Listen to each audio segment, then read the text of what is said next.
నమస్కారం. న్యాయ సేవ కార్యక్రమానికి స్వాగతం. ఇవాళ మన అంశం చెక్ బౌన్స్ కేసులు న్యాయ సహాయం. ఈ అంశంపై సలహాలు సూచనలు అందించడానికి మనతో పాటు ఉన్నారు 16వ అదనపు judge city civil court Secunderabad J Upendrarao గారు, అలాగే న్యాయవాది జి రవిచంద్రశేఖర్ గారు. వారిచ్చే విలువైన సలహాలు సూచనలు స్వీకరిద్దాం. జడ్జి గారు, నెగోషియబుల్ ఇన్స్ట్రుమెంట్ యాక్ట్ ఏం చెప్తోంది?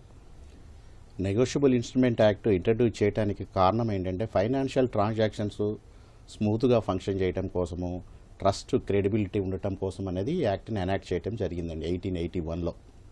ఓకే, ఈ మధ్య కాలంలో ఏమైనా సవరణలు చేశారా ఈ నెగోషియబుల్ ఇన్స్ట్రుమెంట్? ఈ మధ్య కాలంలో 2018లో 143A అనేటువంటి ఒక సెక్షన్ ఇంట్రడ్యూస్ చేయడం జరిగింది.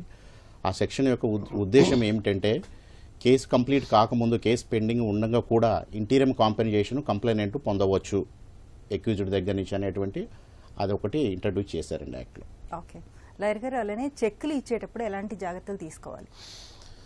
చెక్కులు ఇచ్చేటప్పుడు చెక్కుని పూర్తిగా నింపి ఇవ్వడం, ఎవరికి ఇస్తున్నారో స్పష్టంగా రాయడం, తర్వాత చెక్కు ఇచ్చినప్పుడు మన అకౌంట్లో, చెక్కు ఇచ్చిన అతని అకౌంట్లో సరిగ్గా బ్యాలెన్స్ ఉండేట్టుగా చూసుకోవడం, ఇవన్నీ కూడా చూసుకోవాలి. ముఖ్యంగా ఇప్పుడు సాధారణంగా ఏం చేస్తారంటే సిగ్నేచర్ పెట్టి ఇవ్వడము, లేకపోతే అమౌంట్ రాసి ఇవ్వకుండా ఇవ్వడము, ఇట్లాంటివి చేయడం వల్ల, క్రాస్ చేయకపోవడం వల్ల చెక్కుని వేరే దుర్వినియోగం అయ్యే అవకాశం ఉంది. కాబట్టి తర్వాత అతను మిస్యూజ్ చేసే అవకాశం ఉంది. కాబట్టి చెక్కు ఇచ్చేటప్పుడు తగు జాగ్రత్తలు తీసుకొని, ఇలాంటి జాగ్రత్తలన్నీ తీసుకొని చెక్ ఇస్తే ఇలాంటి ముందు ఒకవేళ చెక్ బౌన్స్ అయినా కూడా వేరే ప్రాబ్లమ్స్ లేకుండా చూసుకునే అవకాశం ఉంటుంది. ఓకే, ఒక్కొక్కసారి ఉట్టి సంతకం మాత్రమే పెట్టిస్తారు, అమౌంట్ వేరు, డేట్ వేరు. ఇలాంటప్పుడు ఏమైనా ప్రాబ్లమ్స్ ఫేస్ చేస్తారంటారా తర్వాత? అంటే అది ఇప్పుడు ప్రస్తుతం ఉన్న లా ప్రకారం ఏంటంటే 5 years 6 years తర్వాత ఆ చెక్ కనుక వేసినట్లయితే ఏజ్ ఆఫ్ రైటింగ్ కూడా ఇప్పుడు దాన్ని ఫోరెన్సిక్ ల్యాబ్ వాళ్ళు దాన్ని డెవలప్ చేశారు రీసెంట్గా. అప్పుడు ఏమవుతుందంటే మనం ఇప్పుడు ప్రజెంట్ 7 years తర్వాత, కాలం చెల్లిపోయిన తర్వాత మనం దాన్ని నింపి వేసినట్లయితే ఏజ్ ఆఫ్ రైటింగ్ కూడా క్యాలిక్యులేట్ చేసి అవకాశం, అది చెక్ ఇచ్చిన అతనికి అడ్వాంటేజ్ అయ్యే అవకాశం ఉంటుంది. అలాంటి జాగ్రత్తలు కూడా తీసుకోవాలి. ఎప్పుడు కూడా జెన్యూన్గా చెక్ ఎప్పుడు కూడా నేనేమి ఇస్తున్నానో అతనికి తెలవాలి, అతను ఏం తీసుకుంటున్నాడో చెక్ ఇచ్చే అతనికి తెలవాలి. అప్పుడు మాత్రమే అది ఆ ట్రాన్సాక్షన్ జెన్యూన్ ట్రాన్సాక్షన్గా ఉంటుంది. ఎలాంటి దుర్వినియోగం లేకుండా చెక్కుని సక్రమంగా ఉపయోగించుకునేట్టుగా, చట్టానికి అతీతంగా కాకుండా చట్టబద్ధంగా దాన్ని ఉపయోగించుకోవడానికి అవకాశం ఉంటుంది. ఓకే, జడ్జి గారు, అలానే ఒకసారి చెక్ ఇచ్చిన తర్వాత ఎన్ని రోజుల వరకు, డేట్ వేసి ఇచ్చిన తర్వాత ఎన్ని రోజుల వరకు వ్యాలిడిటీ ఉంటుంది? 3 months వరకు వ్యాలిడిటీ ఉంటుందండి. 3 months లోపు అకౌంట్లో ప్రజెంట్ చేసుకోవాలి. 3 months లోపు ఎన్నిసార్లు అయినా అకౌంట్లో ప్రజెంట్ చేసేసుకోవచ్చు. ఓకే, అంటే ఒకసారి బౌన్స్ అయింది అనుకోండి, మళ్ళీ అదే చెక్ ని రీప్రజెంట్ చేసుకోవచ్చు అంటారా? ఒకసారి బౌన్స్ అయిన తర్వాత రీప్రజెంట్ చేసుకోవచ్చు. అది ఎప్పుడు అంటే బౌన్స్ అయిన తర్వాత లీగల్ నోటీస్ ఇవ్వకుండా ఉండాలి. ఒకసారి లీగల్ నోటీస్ కనుక బౌన్స్ అయిన తర్వాత లీగల్ నోటీస్ కనుక ఇచ్చి ఉంటే మళ్ళీ ప్రజెంట్ చేసుకోవడానికి ఉండదు. లీగల్ నోటీస్ ఇవ్వకముందు ఎన్నిసార్లు అయినా మనం ప్రజెంట్ చేసుకోవచ్చు విత్ ఇన్ 3 months లో. ఓకే, ఒక కాల్ తీసుకుందాం అండి. అల్వాల్ నుంచి మాధవి గారు. హలో మాధవి గారు, నమస్తే అండి. నమస్తే అమ్మా, చెప్పండి. అదే ఇప్పుడు చెక్ బౌన్స్ అయింది. బౌన్స్ అయిన తర్వాత 7 రోజుల వరకు ఎలిజిబుల్ ఉంటుంది మనం అప్పీల్ చేసుకోవడానికి. ఎన్ని రోజులైందండి బౌన్స్ అయ్యి? బౌన్స్ అయ్యి 3 months అవుతుంది దాదాపు నిన్నటికి. ఓకే, 90 రోజులు దాటిందా అండి? 90 రోజులు దాటిందా? 90 రోజులు దాటింది. ఓకే, జడ్జి గారు, ఒకసారి చెక్ బౌన్స్ అయిన తర్వాత మనకు బ్యాంక్ నుంచి మెమో వస్తుందండి. చెక్ ఏ రీజన్తో చెక్ బౌన్స్ అయింది అనేది మెమో వస్తుంది. ఆ మెమో మీద ఒక డేట్ ఉంటుందండి. ఆ డేట్ దగ్గర నుంచి 30 రోజుల్లోపు మనం నోటీస్ ఇవ్వాలి. మీరు ఇచ్చినటువంటి చెక్కు ఇలా ఈ రీజన్తో రిటర్న్ అయింది చెక్కు అని చెప్పేసి ఆ చెక్ అమౌంట్ పే చేయండి అని చెప్పేసి మనం 30 days లోపు, 30 రోజుల్లోపు మనం నోటీస్ ఇవ్వాలి. నోటీస్ ఇచ్చిన తర్వాత ఆ నోటీసు వారికి చేరిన తర్వాత 15 రోజులు మనం వెయిట్ చేయాలి. 16వ రోజు నుంచి మనకి కాజ్ ఆఫ్ యాక్షన్ స్టార్ట్ అవుతుంది. 16వ రోజు నుంచి మనం 45 days లోపు మనం కోర్టులో కంప్లైంట్ వేసుకోవాలి. 90 రోజులు అయిందంటున్నారు కదండి, మరి ఇప్పుడు ఏం చేయాలంటారు? 90 రోజులు అయిందంటే అయిపోయినట్టే అండి, లిమిటేషన్ బార్ అయిపోయినట్టే ఉంటుంది. ఓకే సివిల్ దావా అది వేసుకోవచ్చు. సివిల్ దావా వెళ్ళొచ్చు కానీ సివిల్ దావాకు సివిల్ దావాకు వెళ్ళొచ్చు కానీ బేస్డ్ ఆన్ చెక్ బేస్ చేసేసుకొని కంప్లైంట్ వేయడానికి మాత్రం వీల్లేదండి. అంతే. ఇప్పుడు కంప్లైంట్ ఏమి ఇవ్వలేదు. 90 రోజులు దాటింది కాబట్టి ఇప్పుడు మీరు మీరు సివిల్ దావా వేసుకోవచ్చండి. ఆ చెక్ బేస్ చేసుకొని 138 NI యాక్ట్ కింద మీరు కంప్లైంట్ వేయడానికి వీల్లేదండి. అంటే సివిల్ దావా చేసుకోవచ్చు. వేసుకోవచ్చండి. ఎన్ని రోజుల వరకు ఉంటుందండి? సివిల్ దావా కూడా మీకు 3 years ఉంటుందండి limitation. Okay thank you sir. Right. Hyderabad నుంచి నవీన్ రెడ్డి గారు. హలో హలో, నమస్తే అండి, చెప్పండి. నమస్తే అండి. చెప్పండి. నేను నవీన్ రెడ్డి మాట్లాడుతున్నాను. ఓకే అండి, చెప్పండి. మేడం, అది ఒక చెక్ ఇచ్చాను మేడం మాకు. మ్మ్. అయితే ఆయన చెక్ ఇచ్చినప్పుడు ఆయన అడ్రస్ తెలుసు మాకు, మా దగ్గర డబ్బులు తీసుకున్నారు. ఓకే. ప్రజెంట్ ఇప్పుడు ఆయన ఖాళీ చేసిండు, ఫోన్ స్విచ్ ఆఫ్ అయిపోయింది, అసలు ఆయన దొరకట్లేదు. మ్మ్. ఇప్పుడు నేను చెక్ బౌన్స్ చేయొచ్చు కదా, చెక్ బౌన్స్ చేస్తే నేను ఎక్కడికి పంపాలి? ఆయన అడ్రస్ ఏమో నాకు తెలియదు. ఇంతకు ముందు ఏమో రెంటెడ్ హౌస్ ఉండే తెలుసు. మ్మ్. మరి అది మేము బ్యాంకు పోతే మరి ఆ చెక్ ఇట్లా బౌన్స్ అయింది, మరి ఆయన అడ్రస్ ఇవ్వమంటే బ్యాంక్ వాళ్ళు ఇస్తారా? కోర్టులో ఎక్కడ వేయాలి నేను కేసు? ఆయన అడ్రస్ ఏం లేదు కదా, ఎట్లా? ఆయన ఫోన్ నంబర్ కూడా మార్చేశారా అండి? ఫోన్ నంబర్ మార్చేసి స్విచ్ ఆఫ్ అయిపోయింది. ఆయనది వాళ్ళ మిస్సెస్ ది ఫోన్ పని చేయట్లేదు. ఓకే, రవిచంద్ర గారు, ఈ ప్రాబ్లం ఎట్లా సాల్వ్ చేసుకోవాలి? ఇప్పుడు మీరు కేసు వేయాలంటే నిర్దిష్టమైన ఒక అడ్రస్ తోని మీరు వేయాలి. ఆ అడ్రస్ లో మీరు మీరు ఆ అడ్రస్ లో అతను ఉన్నాడు, లేకపోతే సర్వ్ చేయాల్సిన సమన్లు సర్వ్ చేయాల్సిన బాధ్యత మీ మీదనే ఉంటుంది. కరెక్ట్ అడ్రస్ ఇవ్వాల్సిన బాధ్యత. మీరు సమన్స్ సర్వ్ చేసిన తర్వాత కోర్టు పరిగణనలో తీసుకుంటుంది, ఆ కేసుని ముందుకెళ్ళడం జరుగుతుంది. మీరు ఎన్ని సంవత్సరాలైనా కానీ మీరు సమన్స్ సర్వ్ చేయకపోతే ఆ కేసు అక్కడే ఆగిపోతుంటుంది. మీదే బాధ్యత అది. మీరు అతను ఎక్కడున్నారో ఫైండ్ అవుట్ చేసి మీరు ఎవరి మీద దావా చెక్ బౌన్స్ కేసు వేస్తున్నారో అది ఖచ్చితంగా మీరు కోర్టుకి కరెక్ట్ అడ్రస్ తెలపాల్సిందే మీరు. ఓకే సార్, ఇప్పుడు బ్యాంక్ లో ఉన్న అడ్రస్ కూడా వాళ్ళు బ్యాంక్ లో ఇచ్చిన అడ్రస్ లేరు అనుకోండి. ఇప్పుడు ఒకవేళ బ్యాంక్ లో ఎక్స్పెన్స్ ఇస్తే అట్లా కూడా లేకపోతే ఎట్లా? ఏదైనా మీ మీదనే బాధ్యత ఉంది. అడ్రస్ వెతికి పెట్టాల్సిన బాధ్యత అది కోర్టుది కాదు, మీరే వెతుక్కోవాలి. మీరు అడ్రస్ ఫైండ్ అవుట్ చేసి మాత్రమే మీరు ముందు ఉన్న అడ్రస్తో ప్రజెంట్ అడ్రస్ వేయండి.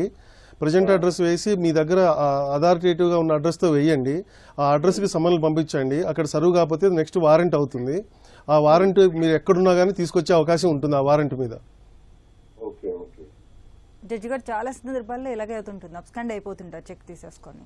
ఇప్పుడు దాంట్లో ఏంటంటే అండి, మనకి ఎవరైతే చెక్ ఇచ్చారో ఆ check form fill up, account open చేసేటప్పుడు ఒక ఫామ్ ఫిలప్ చేస్తారండి.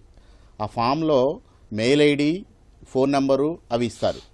కాబట్టి ఒకవేళ కనుక మీకు ఇప్పుడు అడ్రస్ దొరకట్లేదు అని అనుకుంటే మనం కోర్టులో కనుక మీరు కంప్లైంట్ వేస్తే కోర్టు బ్యాంక్ నుంచి ఆ మెయిల్ ఐడిని తెప్పించుకోవచ్చండి. తెప్పించుకొని ఆ మెయిల్ ఐడికి సమన్ సర్వ్ చేయొచ్చండి. మెయిల్ ఐడి ఉన్నా పర్వాలేదు. ఓకే. సో ఇప్పుడు ఇంకొకటి లాయర్ గారు, 90 days అయిపోయిందని ముందు కాలర్ మనకు చెప్పారు కదా, ఇప్పుడు 3 years వరకు వేసుకోవచ్చు అని చెప్పారు జడ్జి గారు. సివిల్ కేసుని ఎలా ప్రొసీడ్ అవ్వాలంటే ఎలా వేసుకోవాలంటే? As if it is a promissory note, అది కూడా నెగోషియబుల్ ఇన్స్ట్రుమెంట్ యాక్ట్ కిందకే వస్తుంది. ప్రామిసరీ నోట్ కూడా నెగోషియబుల్ ఇన్స్ట్రుమెంట్ యాక్ట్ కిందకే వస్తుంది. దాని సివిల్ దావా సివిల్ లయబిలిటీ ఉంటుంది. ఓకే. అప్పుని రుజువు చేయాలి కోర్టులో, రుజువు చేయాల్సిన బాధ్యత ఉంటుంది. చెక్ మీద డేట్ లేదు, ఏం లేదు, ఓన్లీ సంతకం మాత్రమే ఉంది. అయినా కూడా అది వేసుకోవడానికి పనికొస్తుందంటారా? కేసు వేసుకోవడానికి వేయొచ్చు. Holder in due course he can write his name and date everything, holder in due course. But ఏంటంటే ఇప్పుడు ఒకసారి ఆ సంతకం ఒకటే నేను పెట్టించాను, దట్ ఈజ్ ఓల్డ్ వన్, ఒక 5 years అయింది, 6 years అయిందంటే it is debt must be legally enforceable debt అయి ఉండాలి.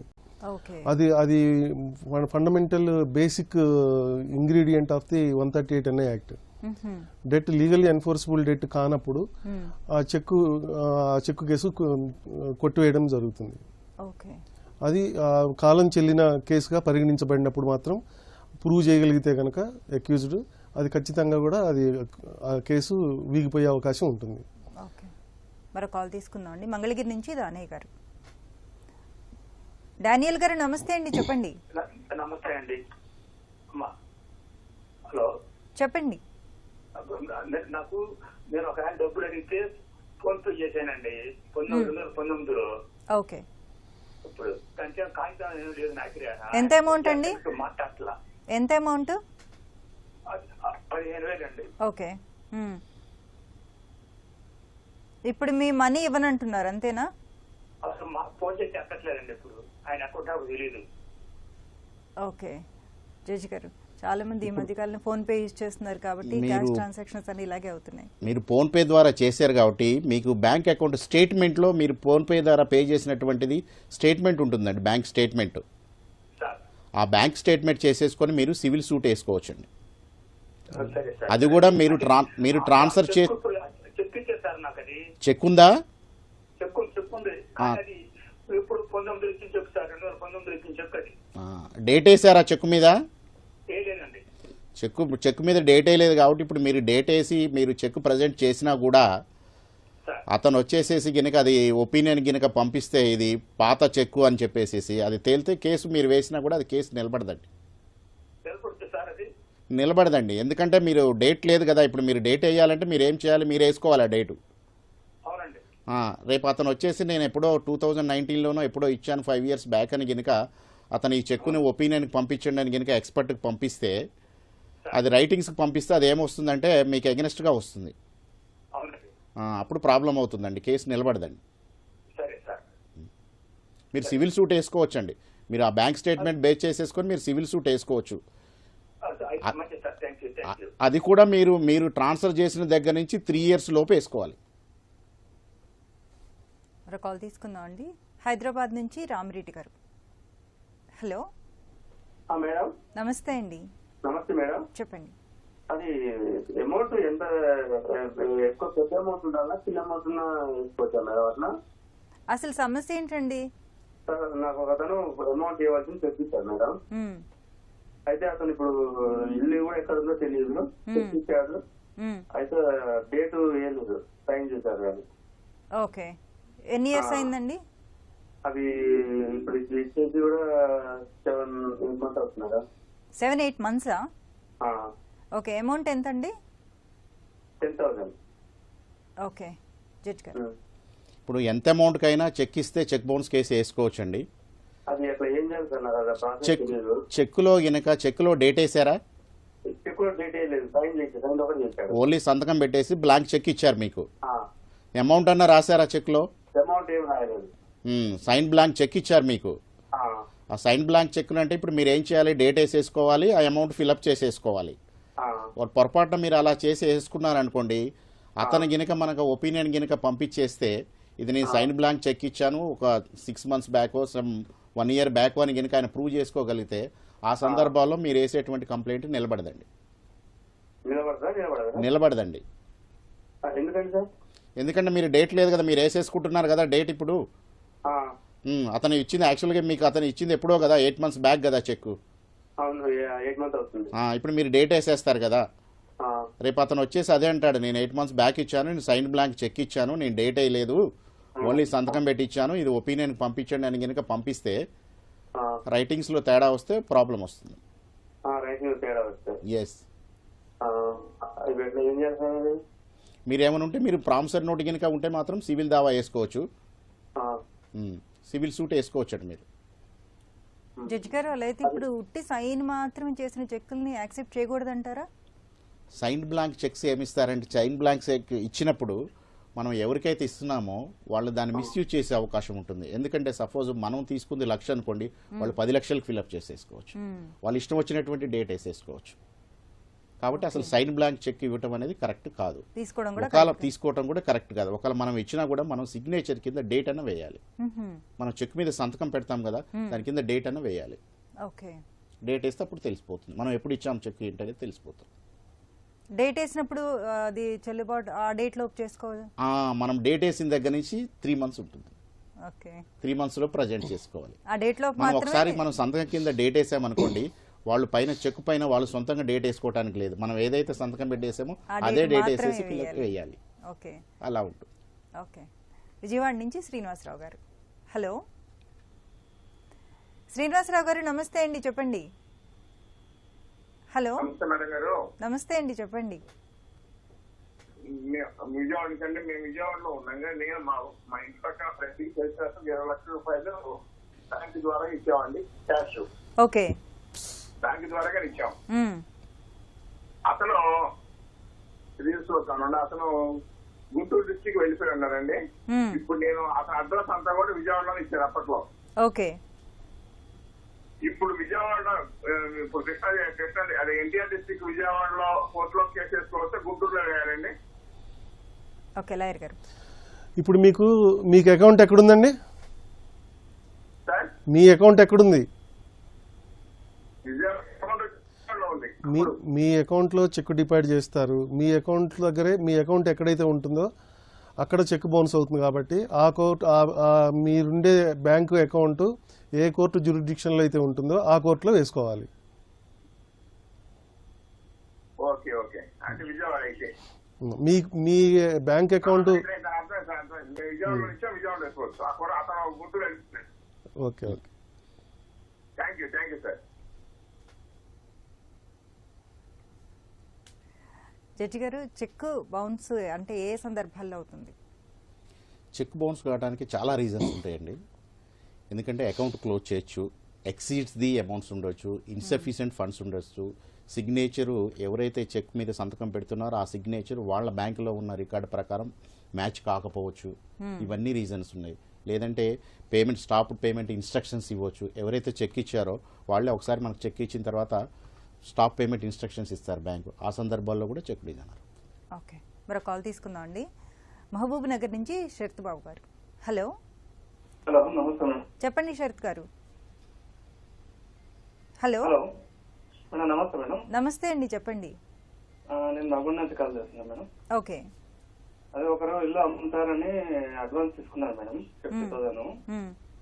ఇంత ఎల్ఐసిలో ఉంది, అది నేను లోన్ క్లియర్ చేయాలి, టైం పడుతుంది అది అని చెప్పేసి పోస్ట్ పోన్ చేస్తూ వచ్చారు మేడం. 1.5 year అయింది. ఓకే. ఇప్పుడు అమౌంట్ మాకు రిటర్న్ ఇచ్చేయండి అంటే ఇవ్వట్లేదు మేడం.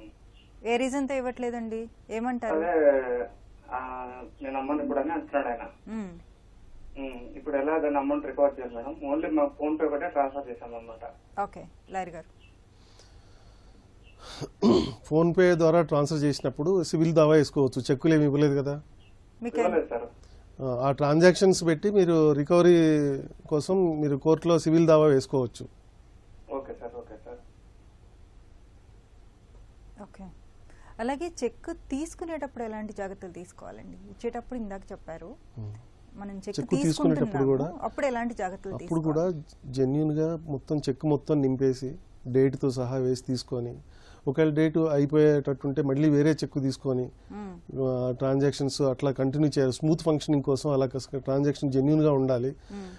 ఎలాంటి మ్యానిపులేషన్స్ చేసినా కూడా అది చివరికి కంప్లైనెంట్ ఎవరైతే కేసు వేస్తారో దాని మీద బర్డెన్ హెవీగా ఉంటుంది, ప్రూవ్ చేసుకోవాల్సిన బాధ్యత.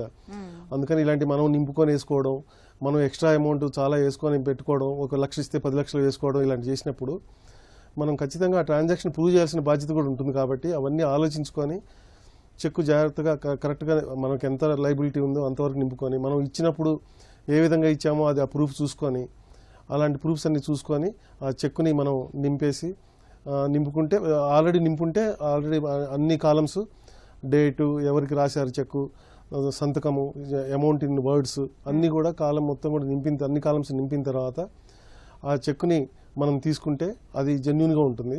అలా కాకుండా మనం సంతకం పెట్టించింది ఒక్కటి తీసుకొని తర్వాత మనం నింపుకుందాం అని చెప్పి చేసుకుంటే అతను మిస్యూజ్ చేసే అవకాశం ఉంటుంది. ఇద్దరికీ ప్రాబ్లం ఉంటుంది, ఏదైనా కావచ్చు.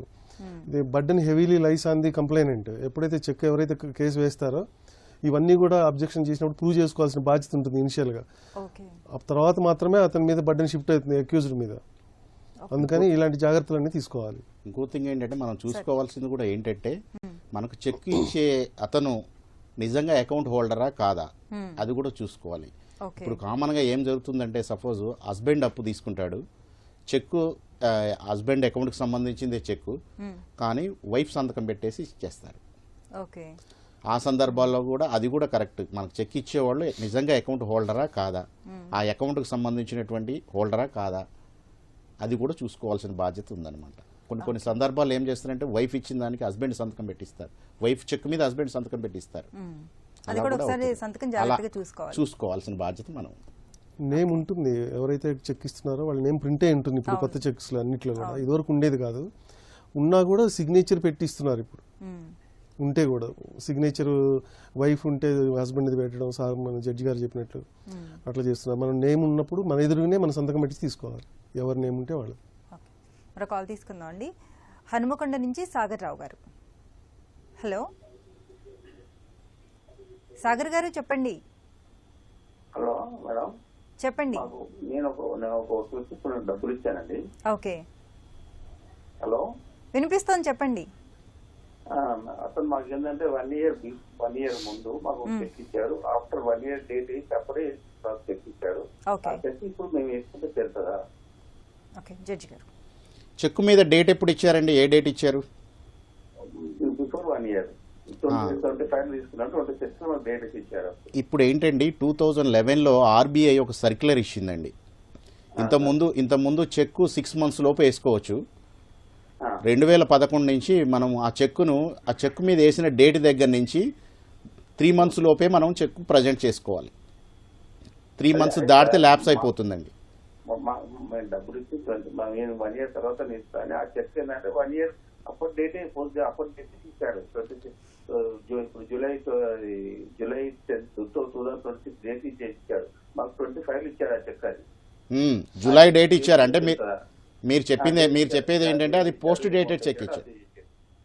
అతను పోస్ట్ డేటెడ్ చెక్ ఇచ్చాడు. అవును, మీరు చెక్ ఇచ్చిన డేట్ దగ్గర నుంచి మీరు 3 months లోపు మీరు అకౌంట్లో ప్రజెంట్ చేసుకోవచ్చు అండి. వేసుకున్నాను సార్. ఈ బిఫోర్ 1 ఇయర్ చెక్ కదా, అట్లే ఉన్న మాకు ఇబ్బంది అవుతుందా అని అడుగుతున్నాను. అలా ఏం లేదండి, అతనే వేసి ఇచ్చాడు కదా, డేట్ అతనే చేసి ఇచ్చాడు కదా, అది పోస్ట్ డేటెడ్ చెక్ అంటారనమాట. ఫ్యూచర్ డేట్ రాసి ఇచ్చే చెక్కుల్ని పోస్ట్ డేటెడ్ చెక్స్ అంటాము. అతనే రాసి ఇచ్చాడు కాబట్టి ఆ డేట్ దగ్గర నుంచి మీరు 3 months లోపు మీరు అకౌంట్లో ప్రజెంట్ చేసుకోవచ్చు. అది డిజైనర్ అయితే మీరు కంప్లైంట్ కూడా వేసుకోవచ్చు. Okay, thank you sir. అదే అంటాం. ఒకవేళ ఇప్పుడు ప్రామిస్ ఉన్నట్టు ఎన్ని సంవత్సరాలు వ్యాలిడిటీ సార్? అది 3 years ఉంటుందండి. సార్ 3 years ఉంటుందండి. ప్రామిసరీ నోట్లో డేట్ రాసిన దగ్గర నుంచి 3 years లోపు మనం సివిల్ కోర్టుకు వెళ్ళాలి. ఒకవేళ ప్రామిస్ ఉన్నట్లు డేట్ రాయకుండా సంతకాలు పెట్టి మంచి తర్వాత మన డేట్ అట్లా తీసుకోవచ్చు సార్. ఇప్పుడు తర్వాత మీరు 4-5 years తర్వాత మీరు డేట్ వేసుకొని కేసు వేస్తారు. కానీ అతను ఎవరైతే మీకు నోట్ ఎగ్జిక్యూట్ చేశారో అతను రేపు వచ్చేసి డిఫెన్స్ తీసుకుంటారు. ఏమనంటే నేను ఇది 5 years బ్యాక్ ఇచ్చినటువంటి ప్రామిసరీ నోటు నేను డేట్ వేయలేదు అని చెప్పేసి వేస్తారు. వేసేసి దీన్ని ఎక్స్పర్ట్ ఒపీనియన్కి పంపించండి అని అంటే అది ఎక్స్పర్ట్ ఒపీనియన్కి పంపించినప్పుడు ఏమవుతుంది అని అంటే రైటింగ్స్లో డిఫరెంట్ వస్తుంది కదా, అంటే ఏజ్ ఆఫ్ ఇంక్ డిఫరెన్స్ వస్తుంది. అప్పుడు ప్రాబ్లం అవుతుంది అనమాట. మరో కాల్ తీసుకుందాం అండి. మంగళగిరి నుంచి శంకర్ రెడ్డి గారు. హలో నమస్తే మేడం. నమస్తే అండి, చెప్పండి. మేడం, మేము మా చెక్ ఒకటి మా మిసెస్ నా joint account madam, check Mrs సంతకం పెట్టుకుంటే అది మా మరదలు తోడలుడు దాన్ని దొంగతనం చేశారు మేడం. ఓకే, లాయర్ నోటీస్ ఇచ్చారు మాకు. 10 లక్షలు రాసేసారు దాని మీద. బ్లాంక్ చెక్ నోట్ అది, సారీ చెక్ బ్లాంక్ చెక్ అది. వాళ్ళు మాకు లాయర్ నోటీస్ ఇచ్చారు మేడం. ఓకే, అర్థమైందండి. మీరు మా దగ్గర ఆ చెక్ మీద ఎవరి సంతకం ఉంది? మీ మిసెస్ దా అండి? మా మిసెస్ సంతకం ఉంది మేడం. ఆవిడదేనా చెక్? చెక్ ఆవిడది, చెక్ సంతకం కూడా ఆవిడది, కానీ డేట్ వేయలేదు. మేము సేఫ్టీ కోసం సంతకం పెట్టి పెట్టుకున్నాం బ్యాంకులో ఇవ్వడానికి, గోల్డ్ లోన్ లో డబ్బులు తీసుకోవడానికి. ఓకే, అది వాళ్ళు దొంగతనం చేశారు. జాయింట్ అకౌంటా అండి, సింగిల్ అకౌంటా? జాయింట్ అకౌంట్ అంటే మేడం జాయింట్ అకౌంటే, ఆవిడ పేరు ఉంటుంది, నెక్స్ట్ నా పేరు ఉంటుంది. అట్లా joint account. Okay, okay, bank of India madam. Okay, lawyer గారు. ఇప్పుడు ఏమవుతుందంటే దొంగతనం చేశారని చెప్తున్నారు కదా, దొంగతనం చేసినట్టుగా మీరు పోలీస్ కంప్లైంట్ ఏమైనా ఇచ్చారా? ఇవ్వలేదు సార్. యాక్చువల్లీ చూసుకోవాలి, చెక్ నా పర్సులో ఉంది. అది ఆల్రెడీ కేసు వేసారా వాళ్ళు? వేశారు సార్. లీగల్ నోటీస్ ఇచ్చినప్పుడు మీరు రిప్లై ఇచ్చారా? రిప్లై ఇచ్చాను సార్. లాయర్ గారిని పెట్టి నేను కూడా రిప్లై ఇచ్చాను. దాంట్లో చెప్పారా మీరు దొంగతనం చేశారు, ఇట్లా చెక్ ఎత్తుకెళ్లారని? చెప్పాను సార్, చెప్పాను. మీరు కోర్టులో కేసు ఉంది కాబట్టి మీ లాయర్ గారికి ఇవన్నీ ఆల్రెడీ డిఫెన్స్ తీసుకున్నారు కాబట్టి ఫస్ట్ అతను ప్రూవ్ చేయాలి. 25 lakhs అతను మీకు ఇచ్చినట్లుగా అతను ప్రూవ్ చేయాల్సిన బాధ్యత అతని మీద ఉంటుంది. అతను ప్రూవ్ చేసిన తర్వాత మాత్రమే మీరు ఈ డిఫెన్స్ని ముందుకు తీసుకెళ్లి అతన్ని ఈ కేసు మీరు గెలవడానికి మీ వకీల్ గారు ప్రయత్నించాలి, మీ లాయర్ గారు. మీ ఇట్లాంటి డిఫెన్స్ ఆల్రెడీ తీసుకున్నారు కాబట్టి. జడ్జి గారు, ఒకసారి అకౌంట్ క్లోజ్ చేశాక మళ్ళీ చెక్ ఇస్తారు నెక్స్ట్ మంత్ ఇప్పుడు, కానీ అప్పటికే అకౌంట్ క్లోజ్ అయిపోయి ఉంటుంది. అలాంటి సందర్భాల్లో ఏం చేయొచ్చు అంటారు? అయినా కూడా చెక్ ఇచ్చిన అతను liable for punishment. Okay. Plus 138 act కింద పనిష్మెంట్ 420 కూడా వేసుకోవచ్చండి. ఎందుకనంటే ఆ చెక్ ఇష్యూ చేసే నాటికి అతనికి తెలుసు అకౌంట్ క్లోజ్ అయిందని, తెలిసి ఇచ్చాడు అని అంటే his intention is to cheat the payee. ఎవరికైతే చెక్ ఇస్తున్నారో వాళ్ళని చీట్ చేయాలనే ఉద్దేశం ఉంది కాబట్టి ఇస్తున్నారు. దాని మీద 420 కింద కూడా కంప్లైంట్ వేసుకోవచ్చు పోలీస్ కేసు. మరి కాల్ తీసుకుందాం అండి. హలో హలో, నమస్తే అండి, చెప్పండి. నమస్తే మేడం, నా పేరు కిరణ్ అండి, ఒంగోలు నుంచి. నేను ఒక ప్రముఖ చిట్ కంపెనీలో చెక్ వాడుతున్నానండి. అప్పుడు ఒక చెక్ ఇచ్చాను. నాకు కొంచెం ఇబ్బందుల వల్ల పే చేయలేకపోయినప్పుడు లీగల్ నోటీస్ సర్వే అయ్యి అప్పుడు అది చెక్ బౌన్స్ అయిందని చెప్పి 1 year తర్వాత, అది ఇష్యూ జరిగింది 2025. ఇప్పుడు నాకు సమన్స్ అనేది వచ్చాయి. యాక్చువల్ గా నేను ఇప్పుడు నుంచి కంటిన్యూషన్ గా అప్పటి నుంచి కంటిన్యూషన్ గా పే చేసుకుంటూనే వస్తున్నాను ఎవ్రీ మంత్. వాళ్ళకి నాకు సమన్స్ అనేది సర్వ్ చేస్తున్నారు. 2 times వచ్చాయి. దీనికి ఎట్లా ఏం చేయాలి వాళ్ళని అడుగుతుంటే ప్రాపర్ గా సమాధానం చెప్పట్లేదు. ఇది ఏం కాదండి, సింపుల్ కేసే, అయిపోతుంది, క్లోజ్ అయిపోతుంది అని అంటున్నారు, కానీ అది క్లోజ్ చేయట్లేదు. దానికి ఎట్లా ఏంటి పొజిషన్, నేను ఎలా క్లోజ్ చేయించుకోవాలనేది అర్థం కావట్లేదు. ఓకే జడ్జి గారు, మీరు ఫస్ట్ కోర్టు నుంచి సమన్స్ వచ్చిన తర్వాత మీరు సమన్స్ కంపల్సరీ తీసుకోవాలండి. మీరు సమన్స్ తీసేసుకొని కోర్టుకు వెళ్ళి అడ్వకేట్ గారిని ఎంగేజ్ చేసేసుకొని, ఇప్పుడు మీరు ఏదైతే చెప్తున్నారో నేను అమౌంట్ పే చేశానని చెప్తున్నారో ఆ కేసులో మీరు ఆ డిఫెన్స్ తీసుకొని మీరు కంటెస్ట్ చేయొచ్చండి ఆ కేసుని. ఒకవేళ మీరు సమన్స్ గినక తీసుకొని మీరు వెళ్ళలేదనుకోండి, వారెంట్ వస్తుంది మీకు. అది వీళ్ళేమో మీరు తీసుకోండి పర్లేదు, మీకు ఆల్రెడీ ఆల్మోస్ట్ క్లోజ్ అయిపోతుంది, ఇంకా 6 months లో అది క్లోజ్ అయిపోతుంది సార్. కానీ మీరు సమన్స్ తీసుకోవాలండి. సమన్స్ తీసుకొని మీరు కోర్టుకు వెళ్ళండి. కోర్టుకు వెళ్ళి అడ్వకేట్ గారిని పెట్టుకొని మీరు కేసు డిఫెండ్ చేసుకోవాలి. నేను ఉండేది ఒంగోలు సార్, వాళ్ళేమో వైజాగ్ కిందే ఇచ్చారు. అదో మెయిన్ ప్రాబ్లం అయిపోతుంది. అదేం కాదండి, మీరు వెళ్ళకపోయినా పర్లేదు, క్లోజ్ అయిపోతుంది అని అంటున్నారే తప్పితే అది క్లోజ్ అవ్వడానికి ఛాన్స్ ఉందా, లోక్ అదాలత్లో క్లోజ్ చేసుకుంటాం అంటున్నారు, కానీ అది మూవ్మెంట్ రావట్లేదు. ఇప్పుడు ఆల్రెడీ ఈ మంత్ 16th ఉంది ఇంకొక వాయిదా. లోక్ అదాలత్లో సెటిల్ చేసుకోవచ్చండి కేసు. లోక్ అదాలత్లో ఎప్పుడు వాళ్ళే చేయాలంటున్నారు, మేము చేస్తామంటున్నారు. వాళ్ళ లాయర్ మిస్‌గైడ్ చేస్తున్నారా లేకపోతే అసలు ఏంటి అనేది నేను ఎలా ఫేస్ చేయాలని అర్థం కావాలి. మీకు ఇవన్నీ తెలియాలంటే ముందు మీరు కోర్టుకు వెళ్ళాలి. ఏం జరుగుతుంది కోర్టులో ఏంటనేది మీరు వెళ్ళాలి. మీరు వెళ్ళి అడ్వకేట్ గారిని పెట్టి తెలుసుకోవాలి. నిజంగా గినక మీరు ఇప్పుడు చెక్ ఎంత అండి, చెక్ అమౌంట్ ఎంత? అది ఫ్యూచర్ లయబిలిటీ అప్పుడు 1 year బ్యాక్ 1,50,000 నేను ప్రెజెంట్ చేసినట్టున్నారు. ఇప్పుడు చెక్ గినక చెక్ అమౌంట్ ఎంత ఉందో ఒక్కసారి వినండి సార్. ఒకసారి చెక్ అమౌంట్ ఎంత ఉందో ఆ చెక్ అమౌంట్ గినక మీరు కోర్టుకు వెళ్ళి కోర్టులో డిపాజిట్ చేస్తే మీ కేసు క్లోజ్ అవుతుందండి. ఆ 138 NI యాక్ట్ కంప్లైంట్ వరకు క్లోజ్ అవుతుంది.